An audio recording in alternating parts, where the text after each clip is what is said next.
સ્વાગત છે મિત્રો તમારું આજે આ વિડીયોમાં। તો યશ સોનીની નવી ગુજરાતી ફિલ્મ આવી રહી છે જેનું નામ છે ચણિયા ટોળી અને આ ફિલ્મનું એક ખૂબ એવું સારું સોંગ રિલીઝ કરવામાં આવ્યું છે જેનું નામ છે પોપટ। અને આ સોંગમાં આપણને જાનકી બોડીવાલા અને યશ સોની જોવા મળી રહ્યા છે અને આ સોંગ ગાયું છે રાકેશ બારોટ અને જાનવી શ્રીમાનકર। તો આ સોંગ ખૂબ સારું લાગી રહ્યું છે જે તમને જોવાની અને સાંભળવાની ખૂબ મજા આવશે। તો આ સોંગ ના જોયું હોય તો તમે હમણાં જ આ સોંગ જોઈ શકો છો।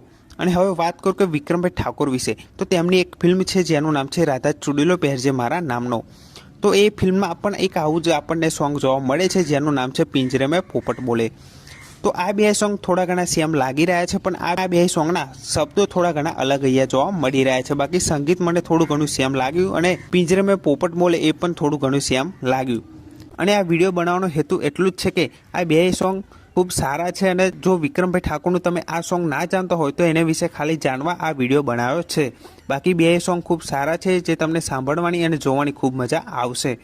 અને તમે કમેન્ટ કરીને જરૂરથી જણાવજો કે તમને આ બે સોંગમાંથી કયું સોંગ વધારે ગમે છે, વિક્રમભાઈ ઠાકોરનું કે પછી આ રાકેશ બારોટનું। બાકી આ બે સોંગ ખૂબ સારા છે, કોઈ કમ્પેરિઝન કરવાનું નથી। જો તમે આ બંને સોંગ જોયા હોય તો તમને કયું વધારે ગમ્યું એ કમેન્ટ કરીને જરૂરથી જણાવજો। બાકી આ વિડીયો ગમ્યો હોય તો વિડીયોને જરૂરથી લાઇક કરી દેજો, ચેનલ પર ન હોય તો ચેનલને જરૂરથી સબસ્ક્રાઈબ કરી દેજો। તો ફરી મળે નવા વિડીયોમાં।